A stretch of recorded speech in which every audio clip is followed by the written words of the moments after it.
car, comme le disait Rabelais, un esprit saint dans un corps saint.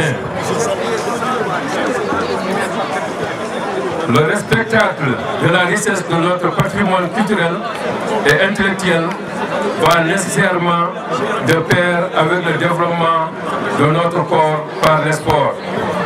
C'est pourquoi j'invite toutes les ASC de Thilogne à développer aussi le volet culturel et intellectuel, d'autant plus que nous venons d'inaugurer il y a quelques jours notre belle, riche bibliothèque grâce à notre jeune frère Abou Bokoum et Idriss Diallo avec son équipe. Je ne saurais terminer sans remercier vivement le président de la République pour l'attention particulière qu'il accorde à Thilogne.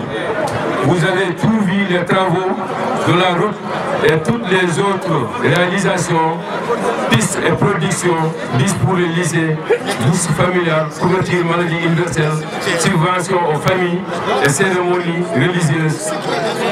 Et le meilleur reste à venir. Je voudrais avant vous dire, dans cette compétition, c'est Thilogne qui gagnerait, et c'est Thilogne qui a gagné déjà, il y a Taural qui a gagné. Je vous remercie. Je votre attention.